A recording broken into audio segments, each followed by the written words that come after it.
श्री कृष्ण की सबसे बड़ी सीख यह है कि जीवन में दुख, संघर्ष, अपमान, असफलता और बिछड़ने का दर्द ईश्वर से दूर होने का संकेत नहीं, बल्कि आत्मा को मजबूत बनाने की प्रक्रिया है। क्योंकि स्वयं भगवान होकर भी श्री कृष्ण का जन्म कारागार में हुआ, जहां मृत्यु उनका इंतजार कर रही थी। बचपन में हर दिन उन्हें मारने की साजिशें रची गईं। माँ बाप से दूर जंगलों और ग्वालों के बीच जीवन बिताना पड़ा। युवावस्था में राधा जैसा शुद्ध और दिव्य प्रेम मिला, लेकिन उसे समाज और समय के कारण त्यागना पड़ा। द्वारका के राजा बने तो वैभव मिला, पर शांति नहीं, क्योंकि अपने ही वंश के विनाश का साक्षी बनना पड़ा। महाभारत का युद्ध वे एक शब्द में रोक सकते थे, फिर भी धर्म की रक्षा के लिए मौन रहकर अपनों को मरते देखना स्वीकार किया, और अंत में कोई राजसी मृत्यु नहीं, बल्कि एक साधारण शिकारी का तीर उनके शरीर को समाप्त करता है। लेकिन इन सब घटनाओं में कहीं भी श्री कृष्ण को शिकायत करते, रोते या भागते नहीं देखा गया, क्योंकि उन्होंने हमें अपने जीवन से सिखाया कि मनुष्य का अधिकार केवल कर्म पर है, फल पर नहीं।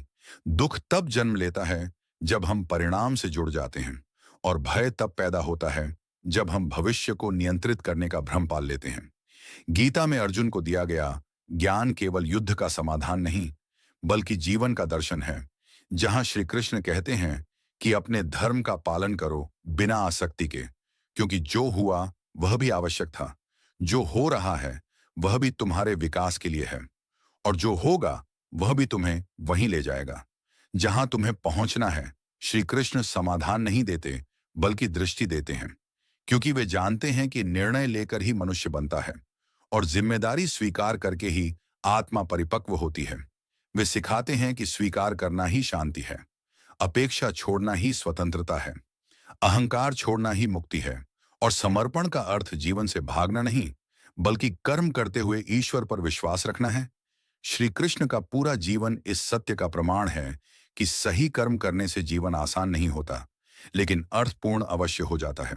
और यही श्री कृष्ण की सबसे बड़ी सीख है कि जीवन चाहे जितना भी कठिन क्यों ना हो, तुम अपना कर्म करते रहो, क्योंकि जब इंसान पूरी तरह टूट जाता है, तभी उसके भीतर एक नया और मजबूत व्यक्तित्व जन्म लेता है। और जब वह स्वयं को सबसे अकेला महसूस करता है, तभी श्री कृष्ण सबसे अधिक उसके साथ खड़े होते हैं।